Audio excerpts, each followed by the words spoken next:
Maye Quade. I represent Senate District 56 in Apple Valley, Rosemount, and Eagan, and I am here with this very dynamic, unique group of legislators to talk about some bills I have up in Senate Judiciary Committee today.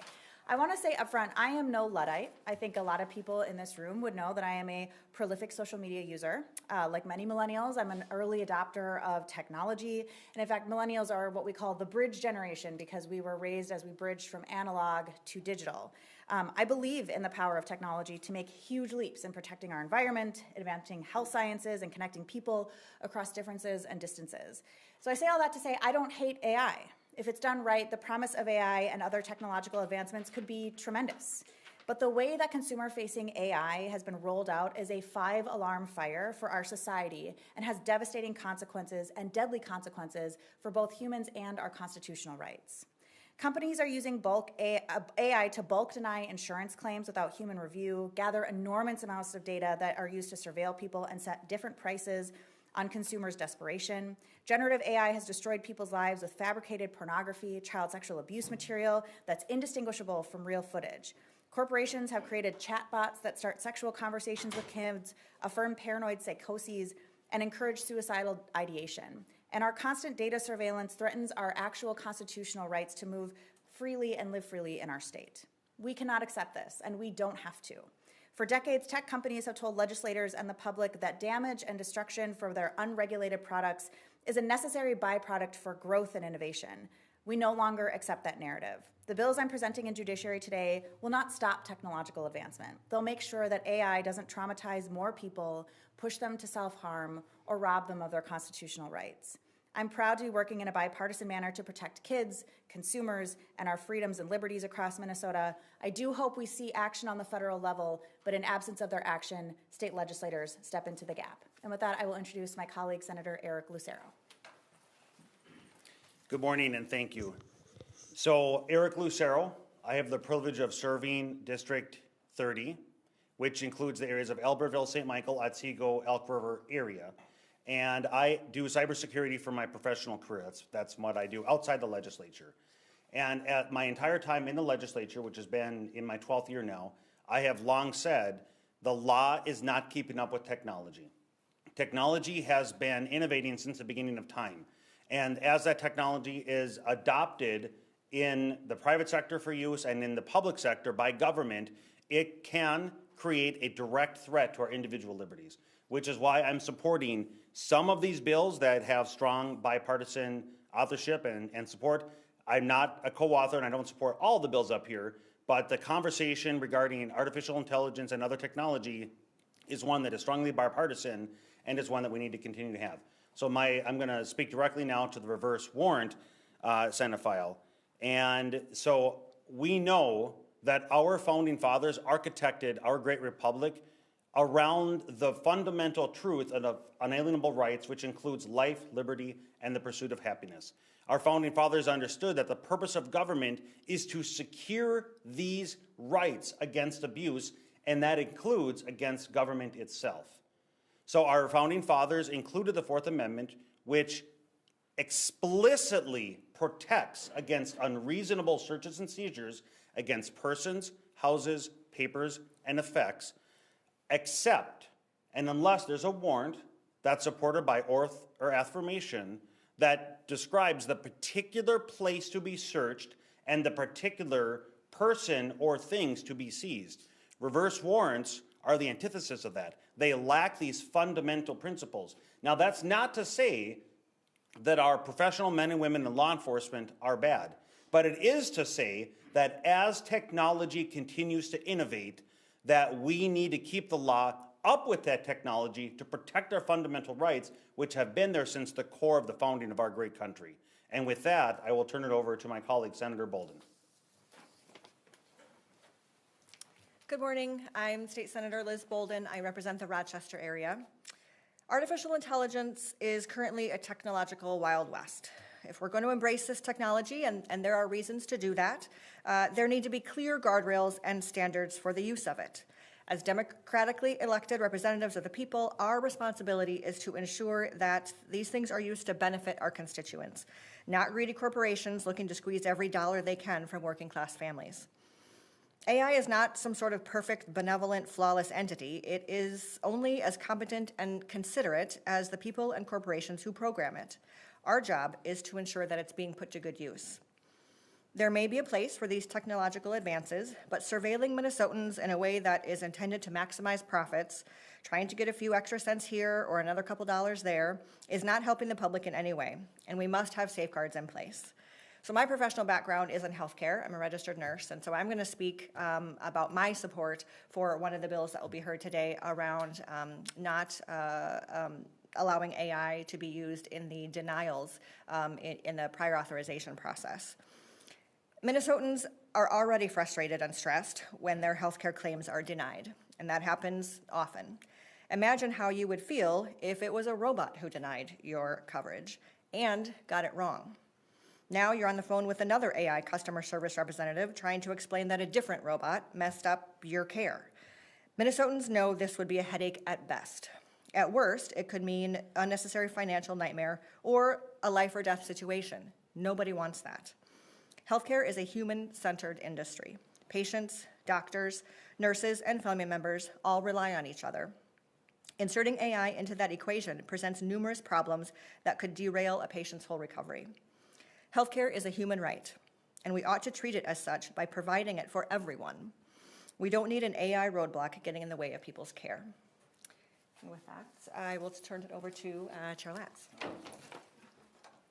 I'm just here in support of the general concept of reviewing AI. We're going to hear the bills in Judiciary Committee today, have a robust discussion about the portions of it that are within our jurisdiction. As Senator Lucero said, it's an important conversation to be had. It's bipartisan. For those of us who are a little bit skeptical about the reach of the government, sometimes the overreach of the government at all levels, I think we have an obligation to review these questions. And that's what we'll be doing in Judiciary today. Thanks. Take questions. Either Senator Maye Quade or Senator Lucero, on the reverse location bill, can you just explain like what that even is and maybe uses of it today? I saw that looks like there was a opposition letter presented to the committee from the BCA, so it would suggest that they're perhaps using this or contemplating using this into the future.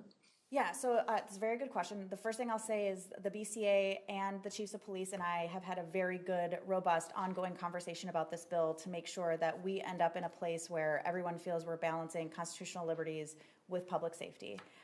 But it's not something that they're considering using. The BCA and chiefs of police and law enforcement agencies do use reverse warrants currently. And kind of how they work is they'll say, you know, there was a robbery at the corner of 1st Street and 2nd Avenue at maybe between midnight and 1 a.m. So we're going to get all the cell phones that were in that area between 11 and 2 a.m. And then go backwards from there to try to find a person, and then maybe we can do an additional warrant to find more information. And so as Senator Lucero talked about explicitly, it's kind of the opposite of what warrants are for. Warrants are for a specific person or a specific place for a specific reason, and this is kind of trying to backway its place into finding a specific person or place. Did you want to add anything, Senator? Yeah, no, that's exactly right. That's hence the word reverse. It's starting with an unknown person and having to get a warrant to get a search dragnet and then work backwards to try to find or narrow down to one or several individuals. And again, that is the opposite of what warrants were originally intended and what is explicitly stated in the Fourth Amendment. And there's another part to this bill too, and it's reverse word searches. So if you wanted to search in a mile radius, and everybody who Googled, cyanide, or everybody who Googled murder, or so that's also part of this bill as well. And as somebody who often forgets the entire cast of How to Get Away with Murder, I can tell you I've Googled How to Get Away with Murder numerous times. It would be tragic if I was caught up in a dragnet if some murder happened nearby. So it also just prohibits people's ability to search and seek out information freely without being potentially caught up in something that they were not part of.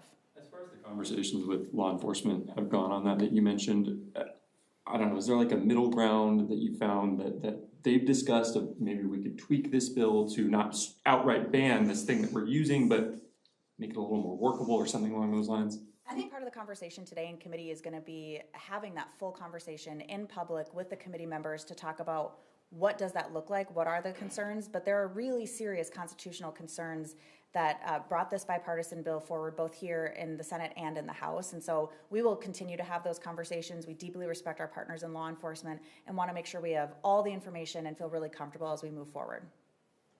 The federal government has sought to limit states' abilities to regulate AI. How are you factoring that into kind of your discussions about these bills, and is that a concern?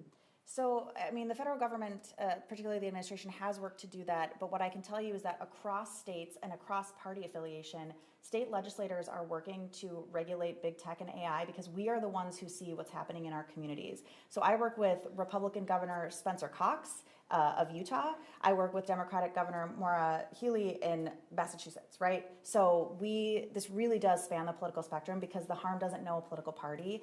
And I said earlier, in the absence of federal action, states are stepping into that gap, and we're doing so in a bipartisan way. And I think that should be really encouraging for the parents who, drive all the way down from International Falls to talk about the harms that they see for their kids, and the parents who drive from 2 blocks over in St. Paul. They might not share politics, but they share the concerns, and legislators are responding to that. And I would just add, that is the tug of war, the legitimate tug of war of the country we live in. We have federalism. It's the states' rights versus the national attempts to regulate. And where the government on the federal level can operate slower, they also have different concerns. They're worried about national security and our national adversaries and how artificial intelligence is going to work into the conflicts that are currently taking place or will continue to evolve as technology evolves into the future. At the same time, then, we have to balance that with individual liberty. And that's what the states are trying to do. And where that federalism, where that balance lies is that ongoing conversation. And it's so fantastic that it is bipartisan. There's no partisan. As I've been attending these legislator conferences and working with legislators across the states, Democrats and Republicans are not part of the equation. It's what do we do, what can we do at a state level to ensure that the residents of our states and our communities are being upheld and protected? Can someone, go ahead. Judiciary passed your notification bill last year, but is it going to be, this is related and it's you two as authors, is it getting a hearing in Commerce soon? Can we expect to see that bill as well as kind of a package here? I can tell you that this package of bills we're seeing today were intentionally brought to the Judiciary Committee because they can then get referred over to the Commerce Committee, and hopefully we'll have a similar day in Commerce talking about AI. I'm not the only member who has bills about it, so hopefully we'll see that in Commerce this session, and hopefully it will move in the House as well. Can someone speak a little bit to the chatbots bill? I know there's been some other efforts to, target algorithms that target children, and the design code bill. I know Senator Lucero didn't necessarily like that one, but maybe in the broader context of kids and maybe what that one would do, and do you anticipate any sort of First Amendment challenge on that one? So I'll say 2 things. One, I have a Senate file, Senator Lucero is on it with me as well, 4114, that would be a constitutional amendment that would explicitly lay out that AI does not have First Amendment rights, because I don't believe they do, and I think that's something companies are trying to assert to get around the very criminal behavior of the products that they're developing and unleashing. So we know that the developing brain, it is normal and expected for tweens and teens to push boundaries and seek out information and basically grow into themselves, and having access to a chatbot that can talk to them about virtually any topic with no regulation whatsoever has been proven deadly in a number of cases. You have 14-year-olds, 11-year-olds, 9-year-olds dying by suicide, developing eating disorders, engaging in self-harm. I mean, I'll read you some of these. A 17-year-old asked ChatGPT how to hang themselves, and ChatGPT gave them the diagram, and when the child said, would this noose hold a human, it responded back, said, yeah, it'll hold about 150 to 250 pounds of static weight. There was a 19-year-old who asked how to dose with Xanax and THC, and it gave him all the dosing elements. There was a 9-year-old girl who started being engaged by a chatbot in incredibly hypersexual conversations, and she developed premature hypersexualization as a young child, unbeknownst to her parents that this was going on. ChatGPT and other tech companies might say, we have safety features, but I can tell you that's safety theater. So in order for a 12-year-old to enroll and sign up for ChatGPT, all they have to do is scroll to the birth year one under the one of their actual birth year, and they have full access to everything in ChatGPT that I would. And in order for a parent to engage parental controls on ChatGPT, the parent has to know their child has a ChatGPT account, have one themselves, and then link theirs to their child in order to engage the parental controls.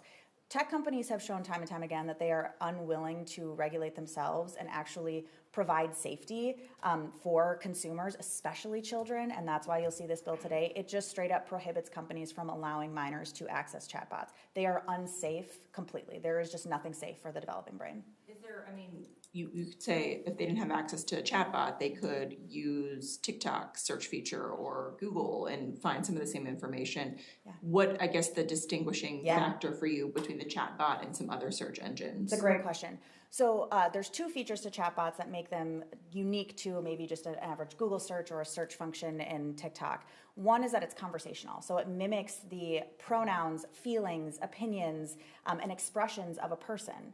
And because we all live in a text-based world, it becomes pretty indistinguishable, especially for a developing brain, that you're talking to a computer. Even though you might intellectually know it, it doesn't feel like it. And these conversations are tailored to the individual child. So it's not a piece of information on how many numbers are there in pi. That's an amazing question. I love that you're thinking about mathematics. Here's what you want to know about pi. What do you want to talk about next? And the conversation literally never ends. AI will never end a conversation.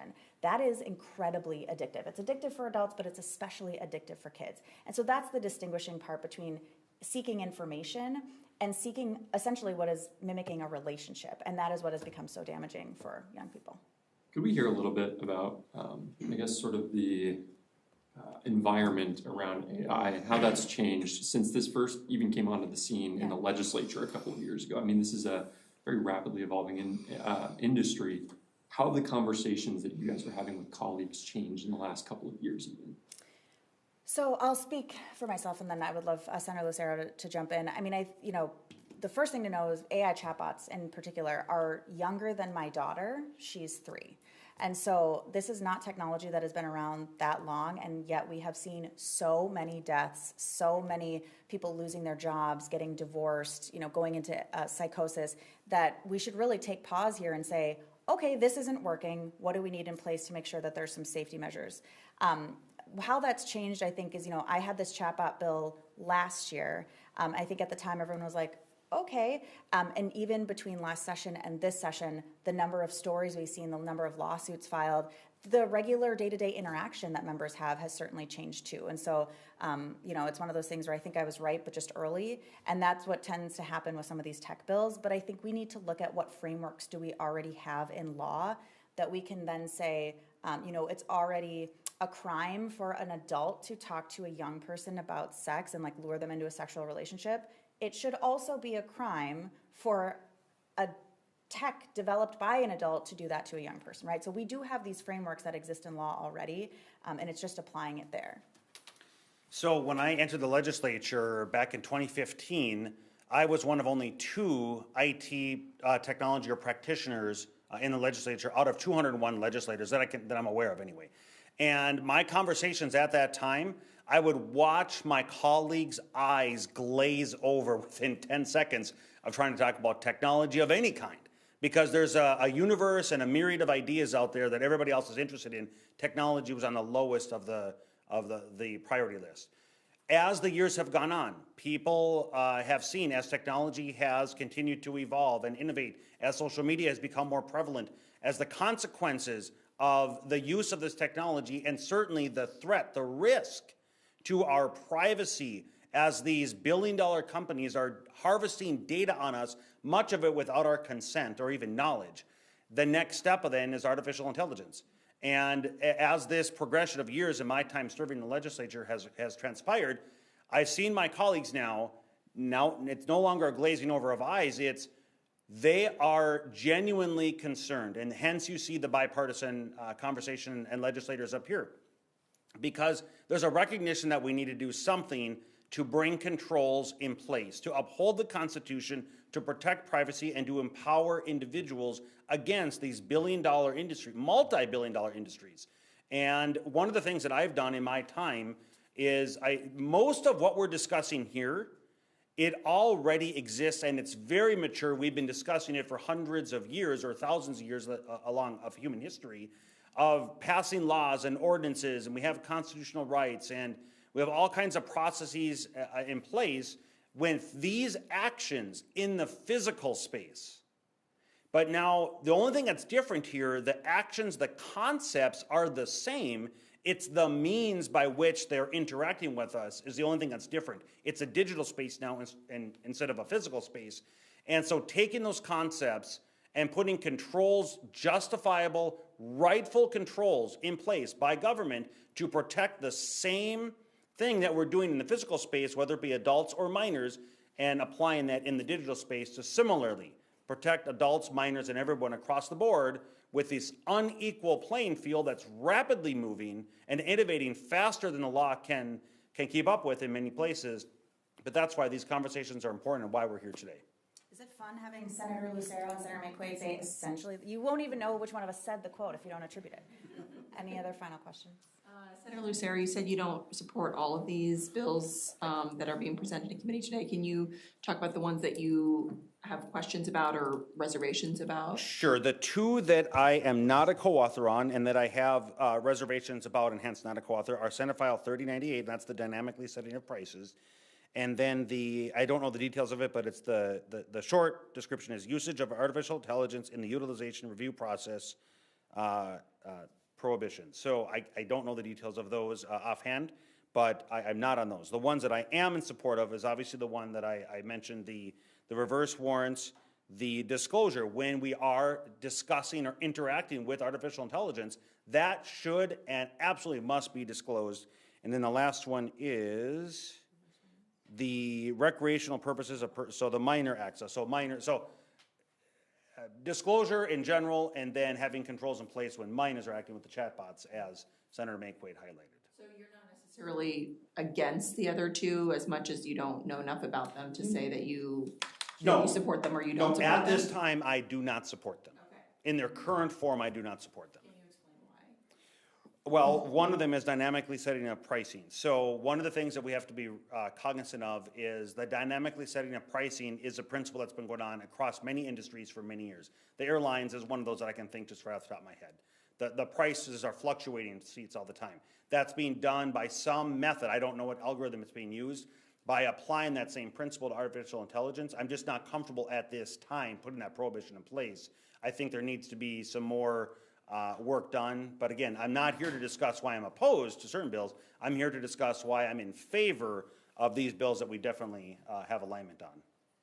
Actually, good news on that too. Senator Lucero and I had a great conversation last year about the surveillance pricing bill, and a lot of the feedback I got from him is incorporated into the DE amendment that you'll see today. So it's like individual pricing and not like pricing based on demand. It's evolving. It is, yeah. Have you had dialogue with these companies that are creating these chatbots, and what's their position on your feelings and your concerns? It's a great question. Yes, I have. I have spoken with TechNet's attorneys and their lobbyists here in Minnesota.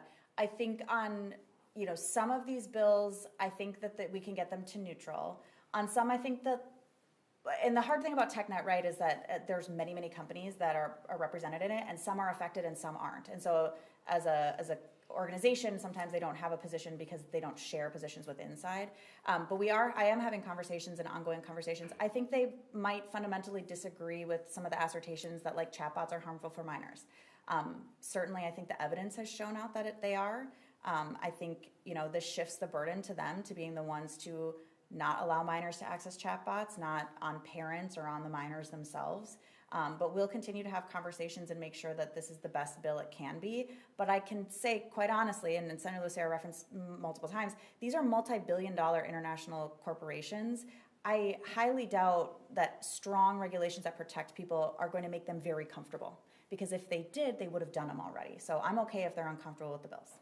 And one quick story on that, just to end with that is, several years ago now, before COVID, I was the chief author of the Student Data Privacy Bill. And I recall the story when I entered those, I dropped those and they were introduced. The very next day, I had my afternoon filled with lobbyists from the tech industry. It was everybody from Apple to Google to multiple representatives from these technology companies, because they understood that the controls that we are seeking to put in place to protect minors, to protect individual liberty, adults across the board, is a direct threat to their multi-billion dollars. But nevertheless, we will continue to stand up for what is right. We will further the conversations with the technology companies, but they need to understand that our constituents, the great residents of Minnesota, are who we are seeking to protect. You have time for one more question?